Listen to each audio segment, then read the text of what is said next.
Hi guys, Ray here, City Fan TV. Hope you're all doing well. Let me clean the screen, make sure everything's good. Wow, sorry, I'm not sure. Well, no one's here, or a couple of people are watching. Just come up the stairs to the attic. I'm out of puff. I'm out of shape. All that weight I lost after Christmas or over Christmas, between Christmas and New Year, it's mostly come back. Anyway, right. Live stream, Sean, how you doing, buddy? Hope you're very well. Good to see you. Thank you, Chris Welch. How you doing, mate? Nice, easy win for you. Hope you're well as well, Chris. I think I turned it off when Liverpool were winning 3-0. I thought that's enough. 4-0, wow. An absolute pasting. And Darwin Núñez bagged a couple. See, you don't need more Salah. Liverpool, I think they're going to go all the way. I think it's going to be Liverpool or City that's title, but you can't discount Arsenal. They're only a few points behind Liverpool, so you can't discount Arsenal. Level on points with City. So, yeah, it's going to be a title finish to the season, so I think it's going to go down to the wire. Right, two things I wanted to talk about tonight, and I can talk about anything else. I can talk about transfers if you want. Start off with transfers. If you haven't watched the video I did a couple of days ago on transfers, it was called The Truth. And it was the truth because nothing's happening. I kind of go over some of the old ground and kind of take a bit from that each video I've done over the last few days. It was called The Truth because night's happening. I did a video ages ago and beginning of the transfer window said probably nothing's going to happen because City don't do transfers. City don't buy senior players in January. A load of people came out and said Kimmich and Echeverri. Where's Echeverri? And I said this before, all the people that said Echeverri has signed, I mean, it's BS because he hasn't signed yet. I've not seen him being paraded in a City shirt or something from the club to say he's signed. All these people said he's signed. At least I put the word Echeverri set to sign. Okay, at least I put that in my title. But people have put all sorts in. Obviously, it's clickbait and they get thousands of views. And yeah, it's nice to get loads of views, but let's try not to go too much down the clickbait window. Leave that to others if that's what people like to see and watch. I don't understand it myself. Yes, I get excited about transfers, but it's a load of BS. The only person we bought this is now Pep's 8th January transfer window. We bought one, from my recollection, one senior player. That was Aymeric Laporte. And that was because we wanted him in the summer. Okay, we didn't buy him because he just come out from injury and he wanted to basically prove himself. He didn't play too many games in the league. Hi, Oasis, hope you're well. I haven't seen you, I think, for ages, mate. So, yeah, we ain't buying anybody serious, okay? There is a caveat, okay? Now, that is because, let's say, something happens in the next week to a crucial player like Rodri. We've seen Rodri didn't play 4 games this season. We lost them all. So, it's really important to have certain positions, and one of them is Rodri's position. So if he got a serious injury, we might look into the market. That's one reason. Although Pep would probably try and get by without anybody. Another reason is if we've got a target in mind for the summer and someone else is coming in for them, and we haven't tied up a deal already, and someone else is coming in for them, then we may have to join in the January bidding because if we want him in the summer and someone else is coming in from now and the bidding has started and they might go, if we can't, if their club wants to sell because they need to sell somebody for FFP or whatever, then maybe we have to enter the market. Or if somebody becomes available at a really good price. For instance, at the moment, there's talk of Chelsea needing to sell players for FFP some point this year. Before June. There's talk of Newcastle struggling. There's talk of even Kieran Trippier leaving Newcastle. When Newcastle couldn't pay the money for Calvin Phillips's loan deal from City because FFP, they will fail it. I think they're too close. They need to get rid of somebody. And even Kieran Trippier, I'm really surprised that Newcastle are looking to get rid of someone like him. But I mean, okay, Bayern Munich's a good place to go, but I guess he's got very little sell-on value. He's probably about 33 now, I think, here in Trippier. And if they can get 5 or 6 million, that hits your accounts immediately. It's a profit in the accounts, and that will offset the amortization for somebody that you might want to buy in. So I can understand why they might let Kieran Trippier go. I don't think it's good for the future of the club to let him go in January. You know, you're trying to get back into Europe. You're struggling. I wouldn't let him go. Okay, so those are the reasons that we might get somebody, but it's very, very, very unlikely. So I don't see that happening, guys. Okay, so but another thing that's popped up is this Omar Berrada thing. Now, he's the chief financial operating officer. I think I called, what did I call him before? Chief football operations officer? Chief football operations officer, whatever it is. Yeah, football operations. Get it right. I'm getting old, guys. I'm getting old. So last night we were told that he's gone to Man United. So he's off. He's leaving. He was left immediately. He's got on basically guardian leave. Caribbean Racer, how you doing, buddy? Let's see how I do this. I'm just trying to work this out, buddy. I'm going to put you as a mod. Put user in timeout. I don't know how to get you as a mod. Let me see. Give me a second. I'm going to try and get Caribbean Racer as a mod. He's asked me, and he has been with the channel for ages. So let me see if I can do this. Okay, give me a second, guys. Now, I might have to open. I don't know how to do this. After all that. Right, let's go into my studio because I'm doing it through StreamYard, and that doesn't allow me to make you a mod on StreamYard. So now I'm going to have to, just bear with me, guys. I'm going to try and do this, get it right. So I'm going to have to try and watch the video. Hopefully no noise will come. And when I see Caribbean Racer, hopefully, oh, come on. It will let me add as a moderator. So there you go. Standard moderator. There you go. Caribbean Racer. Yeah, there is a mod. So thanks for offering. Anyway, let's get back to it. So Omar Berrada, he's gone immediately because, you know, Man United must have been courting him for a little while. He's going to go as one of their top dogs. He's going to go as the chief executive officer. That's currently Ferran Soriano's job. Now, I did a video earlier on with Bernard today about this. And basically, I think we've got 5 top geezers. Call them top geezers. We've got 5 top geezers at City. Sheikh Mansour, our owner. Our chairman, Khaldoon Al-Mubarak. We've got our CEO, Chief Executive Officer, that's Ferran Soriano. Director of Football, Chiki Begiristain, and Pep. We've got a couple of other, I think, important people, but those for me, anyway, those are my top 5. Okay, those are my top 5. Now, Omar Berrada wasn't in the top 5. Some people say not the top 7 or possibly 8. Okay, so he's going to do basically Ferran Soriano's job at Manchester United. Excuse me. That's a huge, huge step up for him. Huge. It's massive for his career and probably massive for his pay packet as well. So he's probably getting a ton of money, a shed load of extra money by being the chief executive officer at Manchester United. And as their fans keep telling me, they're the biggest club in the world. And I don't mean it disrespectfully because I like to have a laugh, but a guy who doesn't come into our top 5 geezers, our top geezers, and maybe some people say maybe even our top 7 or 8 geezers at City, okay, is going to be a top geezer at Man United. So the top geezers at Man United are basically the Glazers, the 25% minority owner in, I forgot his name, the Ineos guy. Someone will remind me. Jim, I forgot his name now. Anyway, and then you've got David Brailsford, who's the performance director kind of thing. You know, he was in charge of UK cycling, so he's the guy of the marginal gains. So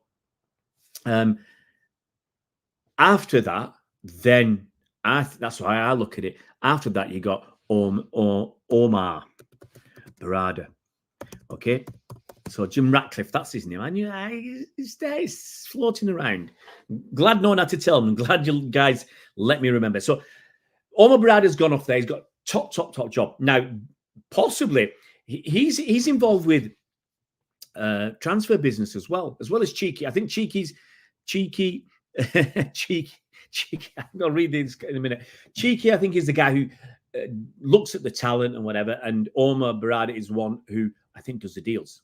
I think there are probably more than one person involved, but it might be he's got a list of players that we're going to be buying this summer. So this is going to be very interesting to see if Man United end up poaching our players that we're looking at this summer. Now, here's the thing. It's hard to say if someone's poached or not, or Omar Berrada said anything. He's not supposed to work for Man United till at least the end of the season.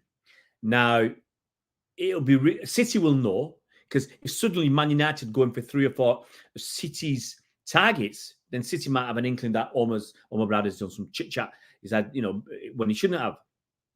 And he's giving away trade secrets, intellectual property. Okay. But you could, United could, or anybody could argue, well, you're all looking at the similar players. You were looking at Sanchez, well, we got him. You were looking at Fred, well, we got, it's a finite pool of decent players. So if you're looking at a player for 60, 80 million, well, United will probably be looking at him as well. So it'll be interesting to see what happens. But I said, our sloppy seconds have gone off to be a top dog at Man United. So, it shows where we've come from and where we are now. Okay, it shows where we are now that other clubs are nicking our talent. Liverpool took some of our scouts. United are now taking our chief football operations officer. Coaches have gone. Other people have gone. I think some of the medical staff went to. I think someone said Bernard said maybe to United.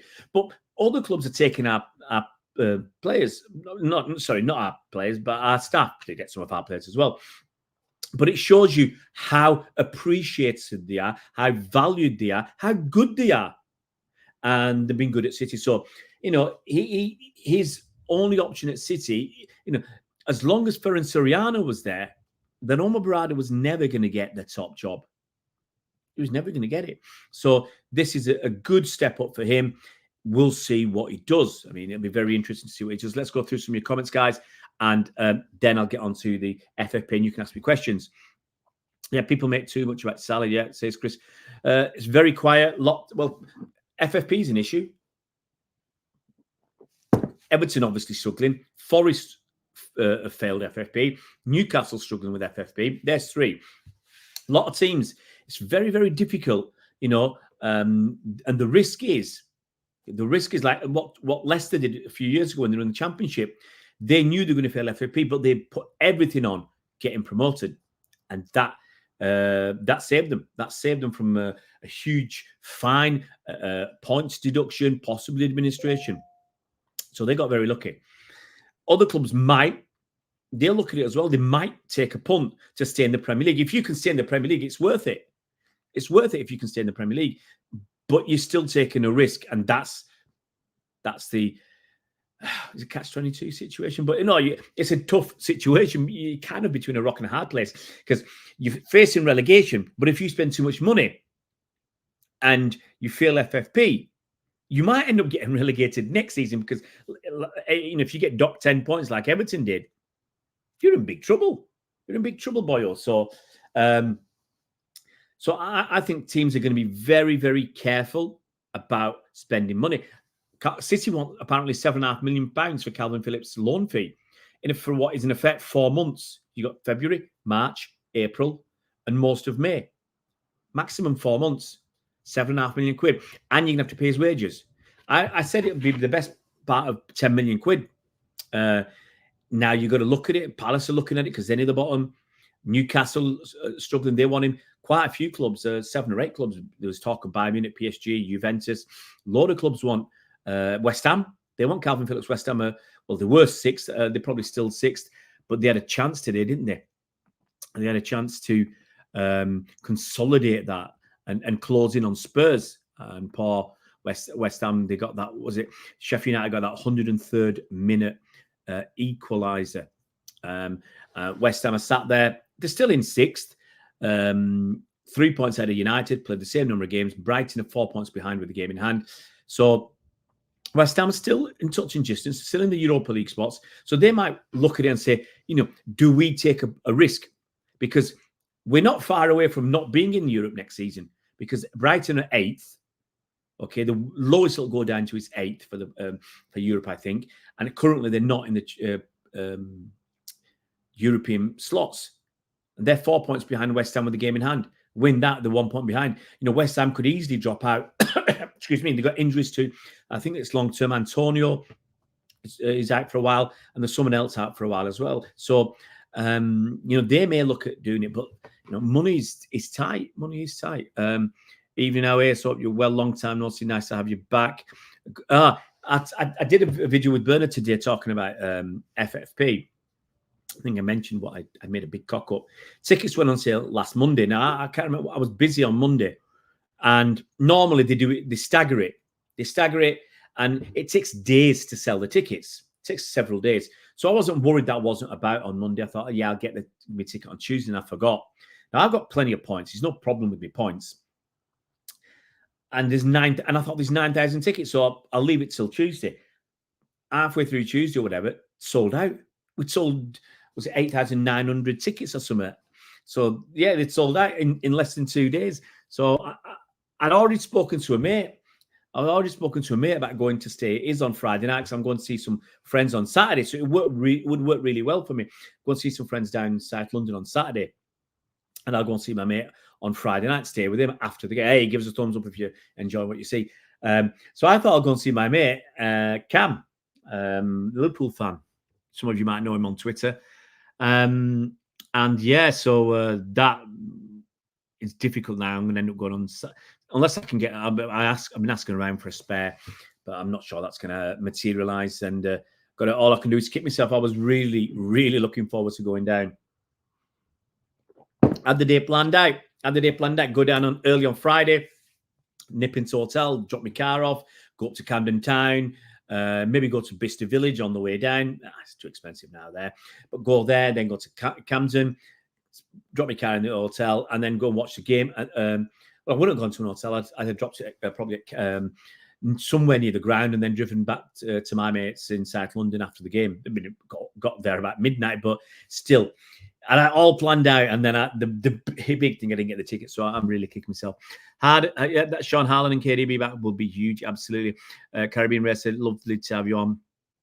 And take Aki your time. Take Tiaki your time.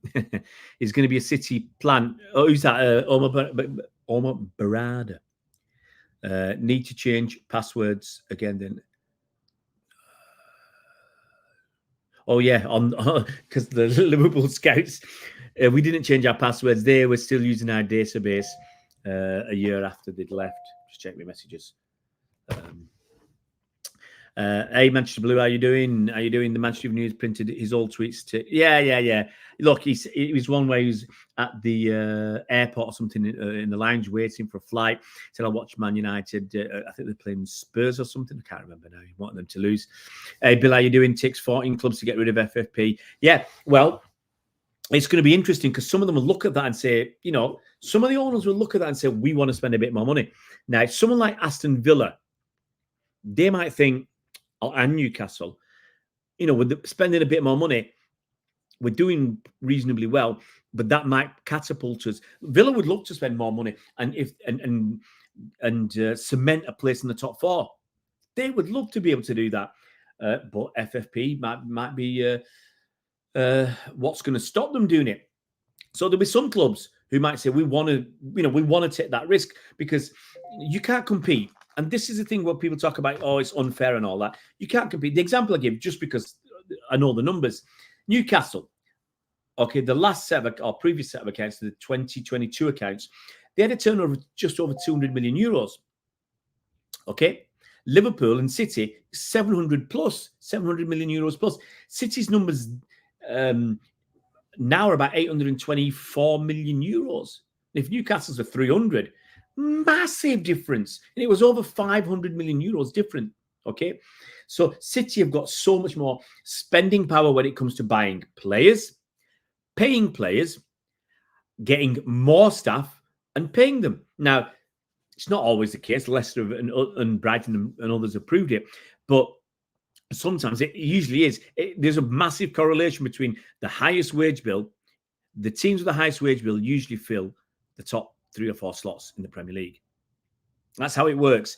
So the correlation is very, very high there. So if you spend the money, you do well. If you've got great facilities, you do well. If you've got best medical staff, you do well.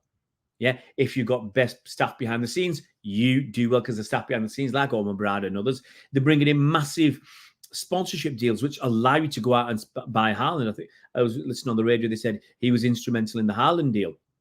So, yeah, some clubs might just say, look, let's scrap it, especially the ones who are falling foul of it. And if you're always treading that line, well, if you remove it, there's no line to tread. Even if you can't spend more money, even if you haven't got the money to spend, really, okay, it stops that jeopardy, that peril of going over the line, like Everton, getting a 10-point deduction and maybe getting relegated because of it. And that is going to cause you a lot of trouble. So some people might go for that. Chris, what's this? Why did they say he had part to play in the Haaland transfer? It might have been, I don't know. Okay, I'm trying to work out what would he done. What would he be involved with? He might have been involved with the finances on that. I don't know. I hold my hand up. I don't know what he would have done. But even though it's my team, you expect most of the time the journalists to know a lot more than us. Trey, how you doing, buddy? Do we think Berrada switching sides will mean we're guilty or not? No. A lot of speculation. People say it's a rat jumping a sinking ship and all that. Here's the deal. Okay, if there was any suspicion that he was guilty of something, any suspicion, United wouldn't have touched him. They've done their due diligence. They've asked him the question. Now, if he is guilty and he's lied to them, big problem for him. Okay, he can get sued for that. If he comes a cropper. So I think, because there's a lot of issues with United. Okay, they're traded on the stock exchange, so that's American Stock Exchange, so New York Stock Exchange. So that's an issue as well. In 6 months' time, for argument's sake, let's say City find guilty and Omar Berrada's, signatures are on lots of emails, figuratively speaking. That could affect Man United's share price, because he'll get sacked and then they need a new chief executive. Investors like stability. They don't like uncertainty. And if Omar Berrada gets the boot and they need to get someone out of the blue, because if they've got no time to plan for this, they need a new chief executive. That's an issue. So investors don't like that. They could lose a few percent on the shares, and look, they'd bounce back depending on financials and stuff, but financial results. But that's an issue. So I think if there's any risk, they've done the due diligence. They don't want to take risks. They don't want a bad egg. They don't want somebody who's going to stink the place out because he's got a lot of baggage. So I'm sure they've made sure at least he's clean in their minds. Evening, Trey. How you doing? Well, it's always nice, guys, if you can tell me where you're from. It always gives me an idea, where people are from. If from the Caribbean, like our friend Caribbean Racer and others, I'm just checking. Some of my eBay auctions coming through. City women battered Liverpool 5-1 today. Let's hope it's good omen. Absolutely. I haven't been to a single women's game this season. I've got a season card and I haven't been to a single game. I didn't really fancy going out in today's weather. And I'm going on tour next month. I'm over to Ireland for about 10 days or 2 weeks, or whatever. So I wanted to spend a bit of time with the kids because they won't see me otherwise. I'm off in February for about, as I said, 10 or 12 days. Depends how things go. I'm off again in March. I'm going back to Ireland for St. Patrick's Day for probably about 5 days. And then in April, I'm on tour for 3 weeks. A bit more than that. So I've got a 3-week tour in the UK and Ireland, and then I'm off to Athens. I've got a couple of days in Athens. I talked about that a week or two ago. Trey Blake in Gloucester. I'm actually down here. I'm not going to tell you where, but I'm in Gloucester in April. Or not Gloucester, but Gloucestershire. I'm definitely in Herefordshire because I'm in Hereford, and I'm in Stroud. Or I don't know whether you call it Stroud or Stroud down there. So I'm down there as well. I'm trying to remember. It's in Gloucestershire, Stroud, isn't it? It is. It's not too far from, I guess, from Cheltenham. Yeah, so I'm down there. Got on sea, says Manchester in blue. I love it, love it, love it, love it. NYC in the house with Jimmy John. Hey, Jimmy. Well, say hello to you. It's been quite easy. There's no one from a non English speaking country, so to speak. First time here. Hey, thank you very much, Trey. Yeah, we're going to talk about FFP in a minute, and you guys just fire me your questions now. Any questions on FFP? You want to know something? I can't remember it all. I remember this. It's a weird thing. I remember bits and pieces each time I do a video, so I'll remember hopefully a reasonable. Like Wally Range, Sean, hey, not far. I'm actually in South Manchester tomorrow. I've got to visit a school, drop some stuff off. Let's have a look. Jimmy. I can't because I don't talk too much on politics, but I've fallen out with Colin and Mike. Unfortunately, with the current, I'll tell you not too much, but I'll tell you enough. The current situation in Gaza, I've fallen out with a few people. Some, I mean, these guys are friends. I've fallen out with them. I've fallen out with other friends as well, simply because I don't want to go into too much. But unlike what Mike said, I think Mike said I'm really busy with my own channel, so I can't do Bolt from the Blue. That's not the case. It's because we've fallen out, and that's because I don't like seeing innocent people being killed, and I don't like people making excuses for it. It's as simple as that. I have to be serious for a second. I don't like seeing innocent people being killed and people not feeling any sympathy for them and blaming them for what's happening to them. I can't accept that. And I've said it. I've said it on social media. Any of my friends, because you don't know what people's sometimes their views are. There's certain things that you can have difference of opinion with people, and you can still be friends. But I think this is a humanity question.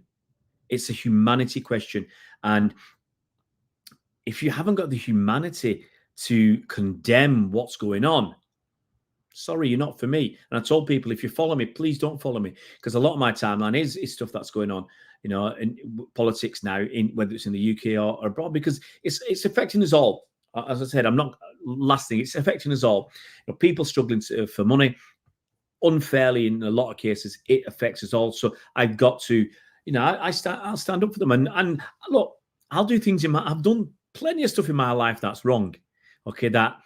I think, well, I wish I hadn't done that, but it's got me to who I am and where I am, and so that's it. I can't maintain those friendships with people with some of the things they said. It's just I can't accept it. I can't accept it blaming innocent people for their own deaths, for their own slaughter. No, sorry, guys. So that's the end of the Bolt from the Blue for me. It would have been nice if he'd been honest and told people why I wasn't doing it.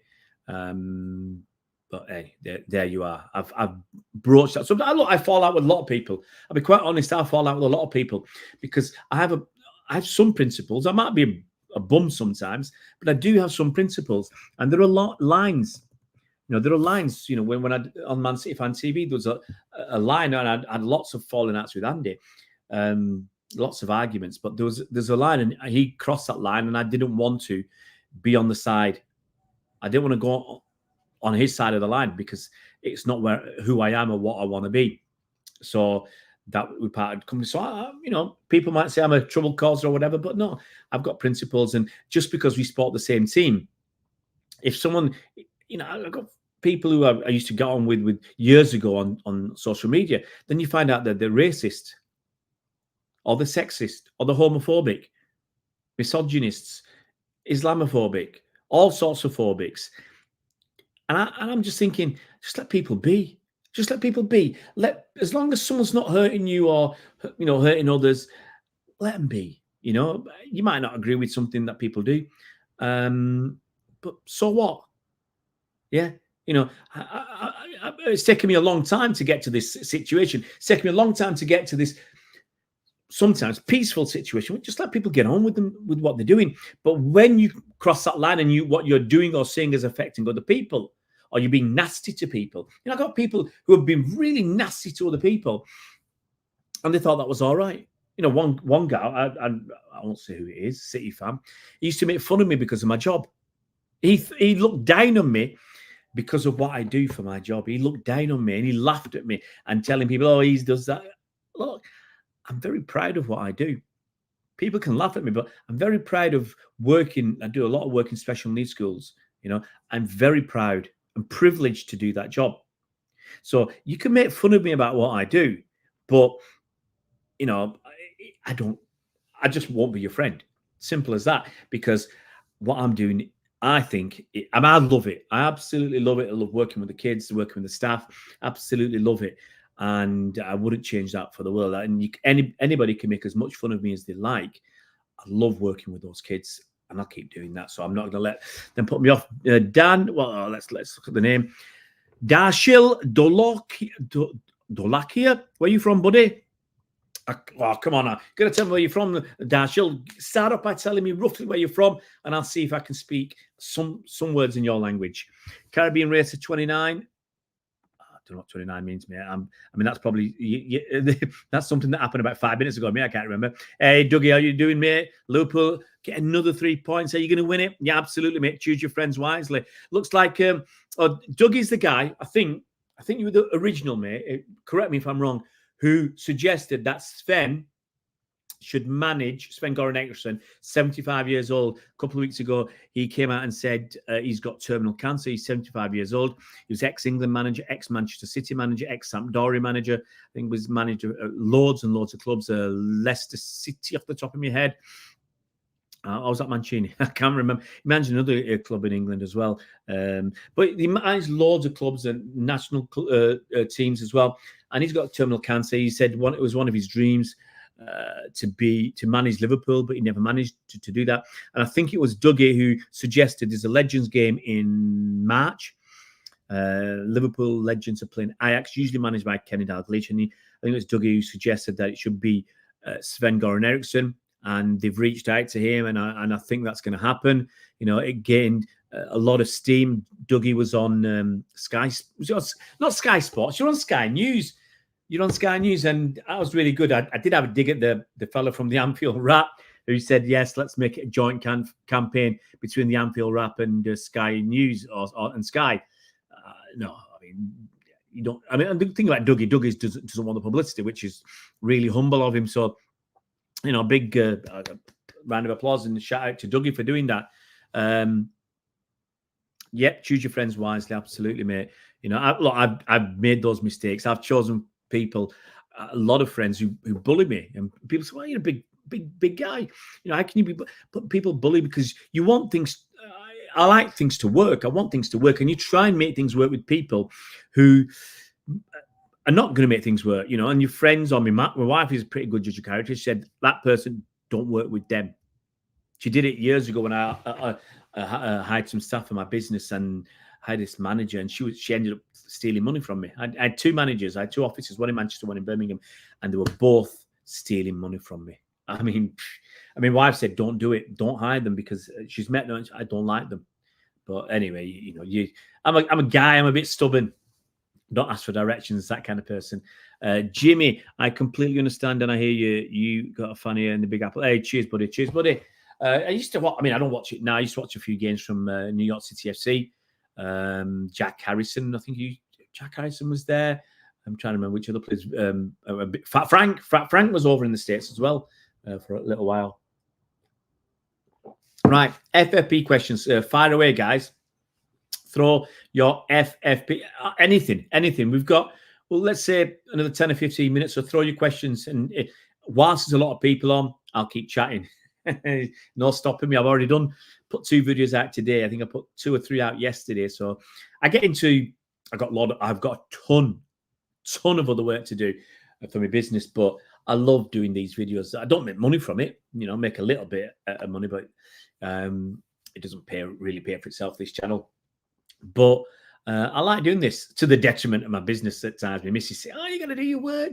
You got all this paperwork to do." But I love talking and watching football and playing chess. That's me issue at the moment. Play a lot of chess online. I used to be pretty good, but I keep forgetting stuff now. And I go through phases where I'm really good for a while and I spank people, and then like today, I was up at 2 a.m. I didn't sleep very well at all last night. Up at 2, probably fell back asleep at about 6:30. So playing chess today was not a good idea. So guys, talk to me about FFP. You got any questions? Look, FFP, financial fair play. In the Premier League, it's called profit and sustainability rules. The basic thing is, let's look at in the Premier League, you're allowed over a 3-year rolling period, you're allowed cumulative losses of £105 million. Now, those aren't the losses in your accounts, because you'll have, like UEFA do with their FFP, you'll have some allowable expenses. For instance, stuff you spend on charity. Okay, so let's say you give £1 million to your foundation, that is added back, so you don't take as an expense when you do your profit and sustainability numbers. Infrastructure, that's added back. Excuse me, money you spend on your stadium, for instance, that's added back. I'm not sure if the interest is, but the capital expenditure is added back. What else? Your academy, that money is added back. So these things that are allowable, they're not included in your PSR calculations. So once you've done all that, you're allowed a cumulative £105 million. Now, Everton failed last, not the current set of accounts, the previous set of accounts. Okay, but they only got hit with that penalty this season. In the summer, they changed the rules and they said, right, we're going to do it in season. So all clubs for last season's accounts, if you failed, we're going to deal with it in this year, in the year. Okay, so that we don't have the case like Everton, they're getting punished for last year's. Okay, now some clubs are turning around and say, hang on, if they'd been punished last year, they'd have got relegated. If they'd been lost 10 points, they would have been relegated. So whoever finished third bottom says, we could have stayed up because of that. We could have stayed up. Everton could have been relegated. Other clubs might turn around and say, hang on, Everton might have been 4 places lower. Each place is worth, what is it, £2.5 million. So someone says, we should have had an extra £2.5 million. You know, it gets very, very complicated very, very quickly. Now, so Everton got 10 points. Then this season, for the last set of, that's 2 sets of numbers back. The last set of numbers, both Everton and Nottingham Forest have failed FFP or PSR, and they're going to get punished for it. Okay. Now, Everton have appealed the other. It's crazy. Everton have appealed the other one. They've said, oh, why are we getting punished twice for the same numbers? It's unfortunate, but it's a 3-year rolling thing. So 1, 2, 3 years. So you got punished, and for those 3 years, now you're getting punished for the next 3 years. It just so happens that includes one of the years that you've already been punished for. It sounds a bit weird, but it's also, when you think, it sounds a bit counterintuitive. Why are you getting punished twice? But when you stand back, because it's a cumulative 3-year period, that's why Everton are getting done twice, but for some of the same numbers. But it's their own fault. They knew they failed. They knew they failed last year, or they suspected they were close to the line. If you know you're going to be in trouble, sort it out. Sort it out. Now, they said the Premier League changed the rules, moved the goalposts, and that's why they failed. They thought they had some interest payments on the Bramley.New Stadium, which were allowable. Now they find out they're not allowable, and they believe that's one of the reasons they failed. But the other reason they failed is because they couldn't sell players at the, so it forces them to sell players, and they didn't sell players at the either for the right money or whatever. But that's another reason that they struggled. So, but once you fail 1 year, you've got to make sure you sort it out for the next year. That's why they could end up with 2 punishments. Now, I suspect, because of such an outcry and uproar, that the 10 points might be reduced. It could be reduced to 3 or 4. And there might be uproar the other way. But they could end up with 2 5-point penalties. That's 10 points. Could still go down. And I've said it before, not that I hate Everton or anything, but I think if they got relegated and it was by 1 point or by some points, that because of the deduction of points, because of these penalties that they're receiving, this punishment, then Everton must take them to court. They have to take them to court, because dropping down to the Championship, you get a parachute payment, and you get I can't remember what the Championship money is, maybe 4 or 5 million quid for the TV rights. Well, in the Premier League, it's 100 million quid. I don't know what the parachute payment is. Parachute payment, let's say it's 40 million quid. So altogether, you're getting 45 to 50 million quid in the Championship, but you're getting 100 million quid plus in the Premier League. How do you make up that shortfall? If you're already on the borderline and you're now 50 million quid out of pocket, how do you make up that shortfall? You make up some of that shortfall by selling players. You'd have to sell players on some maybe on the cheap. You might have to do a fire sale, get rid of their high wages from your books. If you get rid of a lot of players to make sure you satisfy the PSR requirements next time, what sort of team are you going to have left when you're playing in the Championship? Your team might be a load of rubbish, and you might drop down another league. Hey, I think if you do that, you'll see some. Maybe not. There used to be some fireworks. Hey, do that. If you're just watching this and me doing that, and you're not got the volume on, don't know what's going on. Sometimes when you put the thumb up, okay, the thumb comes up. There you go. And sometimes I thought you put, I don't know what it is. There you go. There's me fireworks, guys. Fireworks. Liverpool put on the fireworks sort of display with beating Bournemouth 4-0 today. And Manchester's Blue says, well, I'm pretty confident about the FFP charges. That's it. We'll be cleared of all charges. Yeah, when I talked to Colin Savage about that early last year, I think the charges were in February, so we'd had a chat in February. And he'd gone through them, and we thought nothing's going to hurt us. They're going over old ground, mishmash of stuff that UEFA went through, and we got exonerated eventually at CAS. But as I said earlier, the funny thing about this is they charged us the day before they were going into, I think it's a select committee hearing, okay, about independent regulators in football. And so they wanted to show that they didn't need independent regulators because they were sorting out their own house, they're keeping their own house in order. But they did that the day before. So some of the charges were ridiculous, because Bernard said something about, lines on the pitch or something ridiculous, because they hadn't even checked things properly. So it was really a poor show from the Premier League. So that was the situation. And it's the same last week or whenever it was, when Everton and Forest were charged. It was again the day before the select committee. It was the day before, and they want it's just performative. It's just a show. Hey, we're keeping our own house in order. They don't want an independent regulator. Now, out of the big six teams, that's Chelsea, Arsenal, Liverpool, Man United, Spurs, and City. Only one club wants an independent regulator. I'm not going to give you two guesses who that is. Man City. City, the only club that wants an independent regulator, because you've seen in the past, unfortunately, Liverpool and Man United try to take over the Premier League. They tried to do a deal where they got a lot of control over the Premier League and how it was run. They got rumbled, and that got kicked into, or it should have been kicked away forever, not into long grass. It should be gone forever. But so you can't trust some other clubs in the Premier League. You just can't trust them.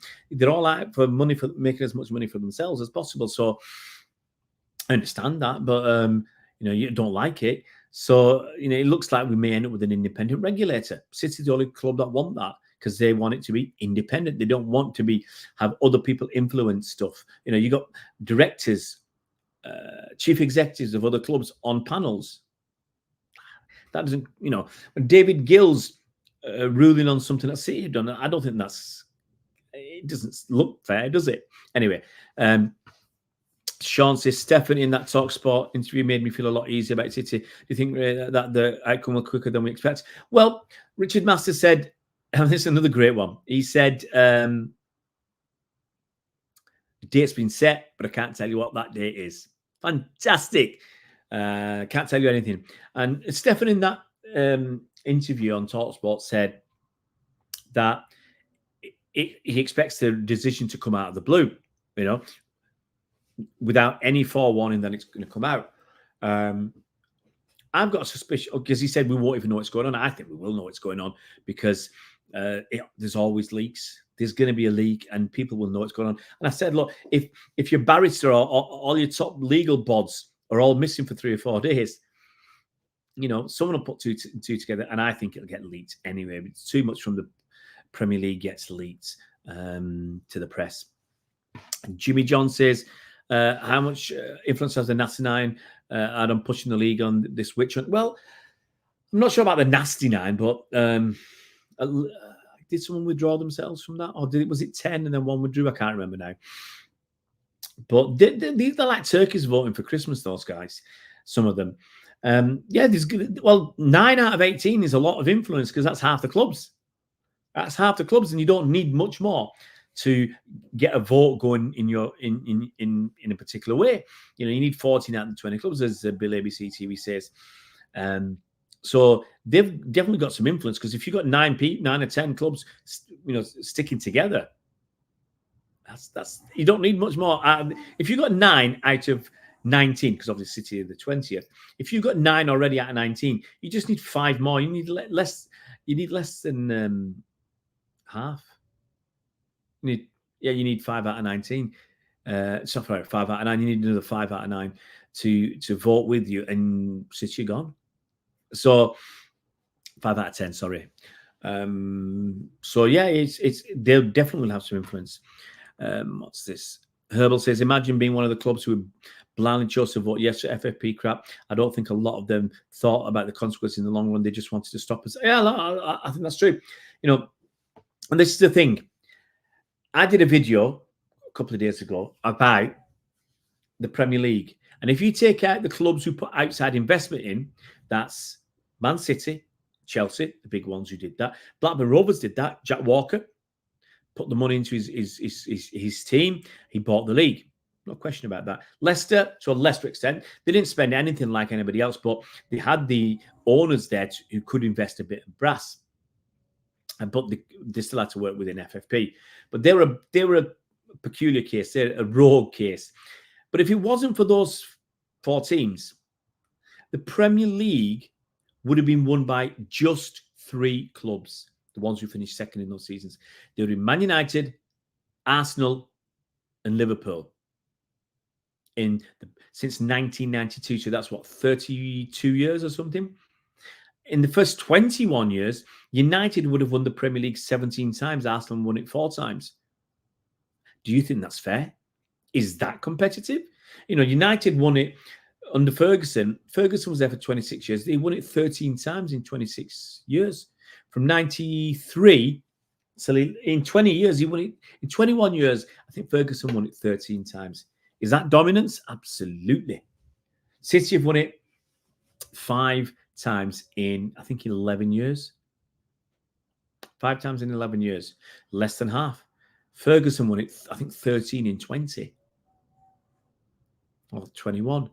It's a lot more than half. So that was dominant. I bet you didn't get United fans complaining then that it's boring or uncompetitive. Now it's City's turn. It's become boring and uncompetitive. Do one. What's that, Bill? Is it possible you and Colin could patch it? I can't see it, mate. I left the door open, and he's not contacted me since. I left the door open, so there's nothing I can do.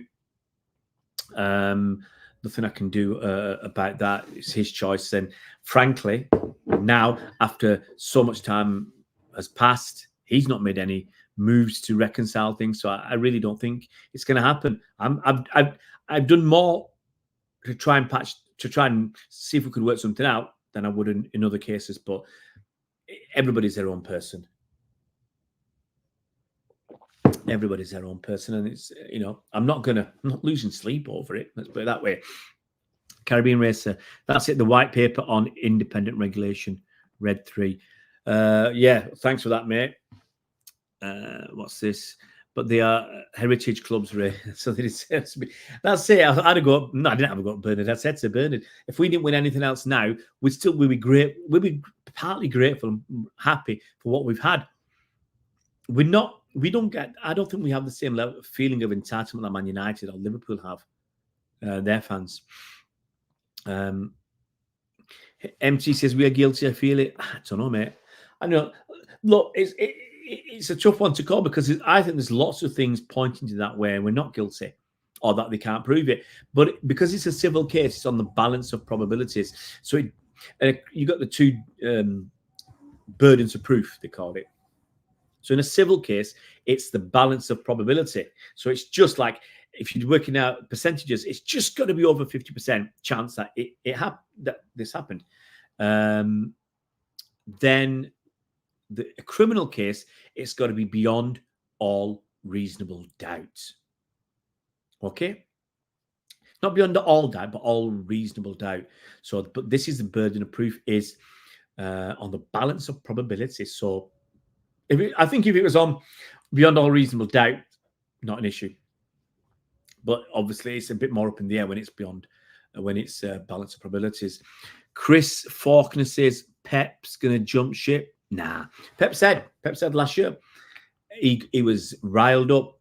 He was riled up, and he said, "I'm going nowhere. Even if you drop us whatever to the National League, I'm staying here.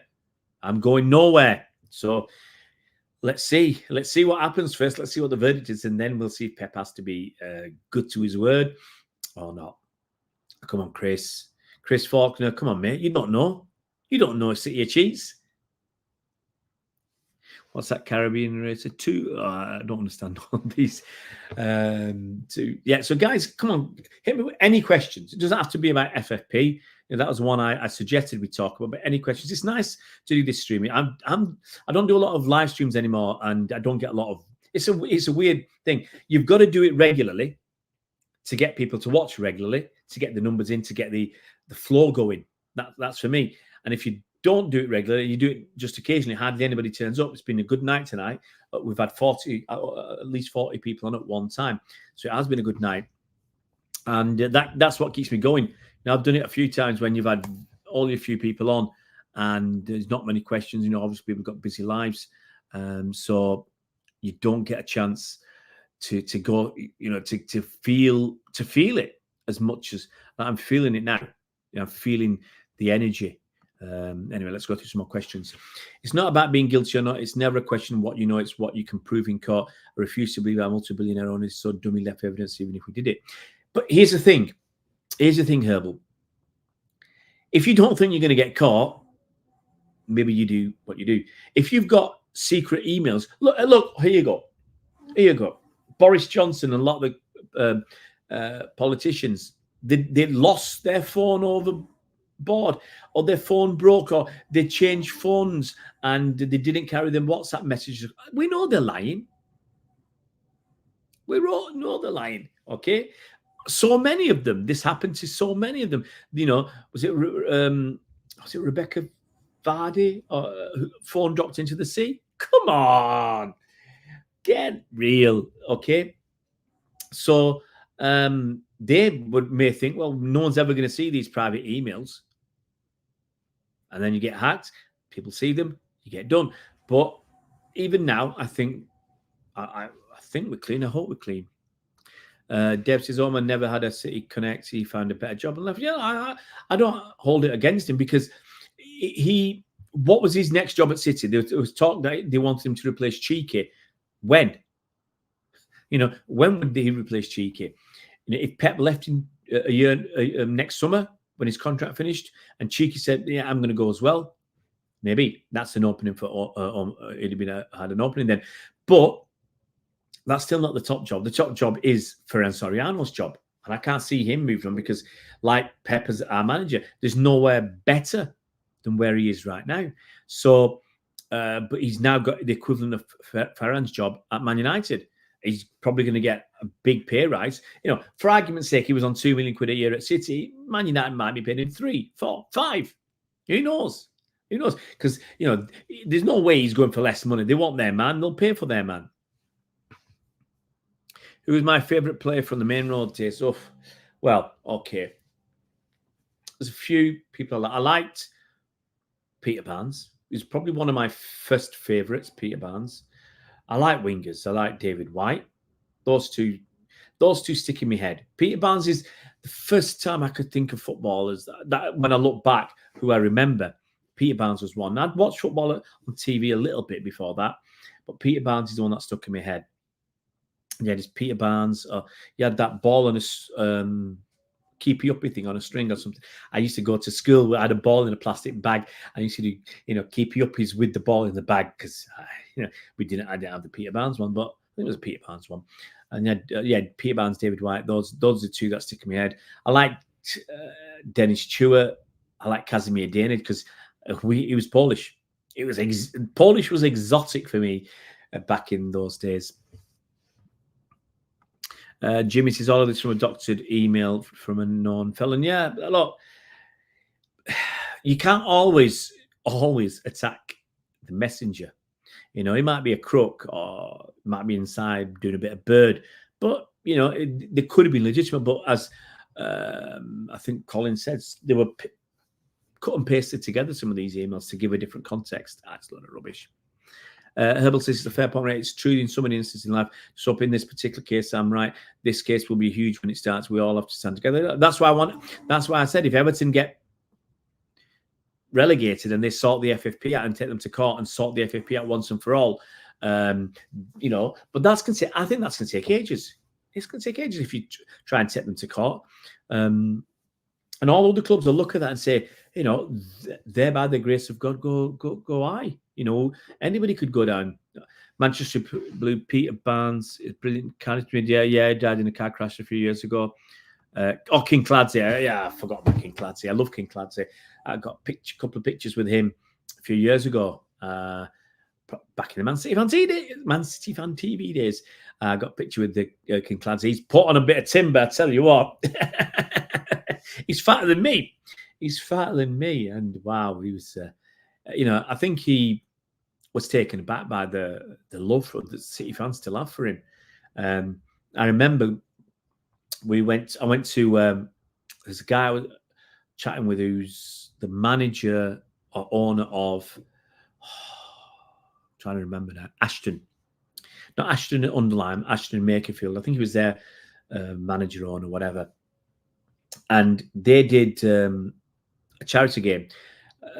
Those lot against the Wigan Select 11. Some of those Wigan players, I think, played in the FA Cup final in 2013. And they were supposed to have Kazimierz Daniel. Not Kazimierz Daniel, King Clancy. And I had a choice to go to that game. I think Roberto Martinez was there. We interviewed him. Bosvelt was there. I think was Kiki Musampa there. There's another guy. I can't remember now. Anyway, I got some pictures. So we did some pictures and interviews and stuff. And there was another game going on at the same time up in Whitefield, which is a City Old Boys 11, which are more of the players that I knew. I think people like possibly Asa Harford, Peter Barnes, David White, some of those. I can't remember who was playing, but some of those big names. Pretty sure Peter Barnes was there. And I turned that down because I wanted to see King Clancy. And King Clancy never turned up, and I think they just did us. When they said he was coming. And then, because he never turned up, and so he didn't get his plane. I don't believe that. But like Muggs, we were there. Nicky Weaver was a character when you sat behind. Oh yeah, Nicky Weaver. I'll be honest. I hold my hands, but I didn't go to too many games in the 70s and 80s because I've said this before. I had a chat. Was it Bernard or Mike? Part of it was money. We couldn't afford it. Money was tight back in the 70s, 80s. Secondly, my dad didn't like it. There's a lot of hooliganism. He was always worried about that, because they never showed good stuff on TV about football fans. It's always about hooliganism and people getting battered. And there was, and in the 70s and 80s, a lot of racism. You used to get battered all the time. So a lot of racism, hooliganism, a lot of money. My dad, he was not too keen. So you'd have to, sneak off occasionally with your mates when you got a few quid together. And then in the late 80s, early 90s, I was living in London. So I went to see some away games near London. So I would go to see games there. So I didn't go to too many in the 70s and 80s, just, it's economic reasons and safety reasons and fear. My dad, atmosphere this season. I haven't been to enough games, Dev. I've been really, really busy because in August I was on tour. September I was on tour. I think I went to the Burnley. Did I go to the Burnley game start of the season? So I was on tour in September. I've been on tour so much. So I was over in Northern Ireland and Ireland for a lot of September. October, I had a couple of weeks in Germany. Then up to Scotland. November, I've had a lot of dates. I was working in Harrogate we had a 24 dates there. Me and one of my mates. And then we were off to France as well. So we've been really, really busy. It's been tough to get to that many games. And obviously, I've got my kids as well. Eldest is doing his GCSE. So it's been really difficult. That's why I have not been to a single women's game this season. Not a single one. Never, as I said, I got the season card. I think I'll have to give that up next season because I can't see myself going, not even for the big games, for the women's anyway. So actually, the atmosphere has been okay. It's been okay. I don't think the team. It's a circle, isn't it? The team have got to play well enough to get some of the atmosphere moving from the fans, and sometimes the fans need to give that feedback for the players to step it up a gear to give it a bit more. I think now that Kevin's back, that's exciting. I went to the Huddersfield Town game in the FA Cup, and it was quiet. But when Kevin came on, that was the loudest cheer. That was, we wanted to see what he could do. We saw Oscar Bob there as well. So I think when Haaland's back, there'll be a lot of noise again. When KDB's playing again, a lot of noise. Doku, exciting talent, a lot of noise. So I think as players come back, the noise level will increase. And we also, we know we're in it with a shout at the title, but we have to support the players. We have to give it a lot of noise. So I think that'll happen. Who has been City's worst signing? Oh, I'm not going to bother about the worst. There's been some terrible ones, but the best is yet to come, mate. In recent times, I've done stuff with Bernard on this. In recent times, David Silva, Aguero, Company, they've all had brought different things to City. Yaya Toure, obviously KDB. I think in the last few years, it was always David Silva for me. KDB's all right. We've got a bit of recency bias with KDB because obviously what he did in the last game and what we've been missing. If he can keep that going, I said to Bernard, if he keeps that going for the next 18 months, then for me, he'll be my number one because he's done it for long enough. David did it for long enough. And if KDB can keep doing that for another 18 months, 2.5 years, then I think, he'll be my favourite. The worst player, there's loads. I'm not gonna go. Joey Barton, he's a bum. How about that? Favourite kit from any era? Oof. Wow, I've got loads of kits. I do like a kit that I got with Micah Richards on the back. It's one of those sash ones, this red and black sash across a white top. So that one would have been about 2010, 2011, something like that. Do like that one. I do like one that I haven't got. It was an away kit in about 2016, and I should have bought that. I'm gutted that I didn't buy that. And it's hard to find the right size. I've looked on eBay and shirt sites, and I can't get that one. It's always too small. In those days, I could get away with a small, but I need a medium. Now I need a large, and I never see one of them, or not in good condition or new. You very rarely see it new, not in the condition you want. So, but I think that one was one of my favourites. I've given so many away as well. Trying to think what else. One of the blue ones is nice as well. John Stone's back in training today. That's great news, Manchester Blue. Doesn't mean he's going to be ready for game against. That Burnley game at the start of the season was away. We've got Burnley on the 31st at home. Forgot about that. Sorry, we got Spurs on Friday night. Don't see John Stones being fit for that. We shouldn't need him. Depends on, he might be on the bench because it depends on what Akanji's fitness situation is. I'd like to think that we don't need to use John Stones and we can save him until he's fully fit, which means he doesn't need to play against Burnley as well. But after that, I think so. So it's this worst signing, Georgios. Samaras. I don't think he was the worst. Oh, come on, there was Michael. There were worse people than Georgios Samaras. He tried. He's a trier. I really used to like Peter Beagrie. Oh, Peter Beagrie were good. Yeah, he had a bit about him. Georgios Samaras. Right, guys, it's been an hour and 5 minutes or so.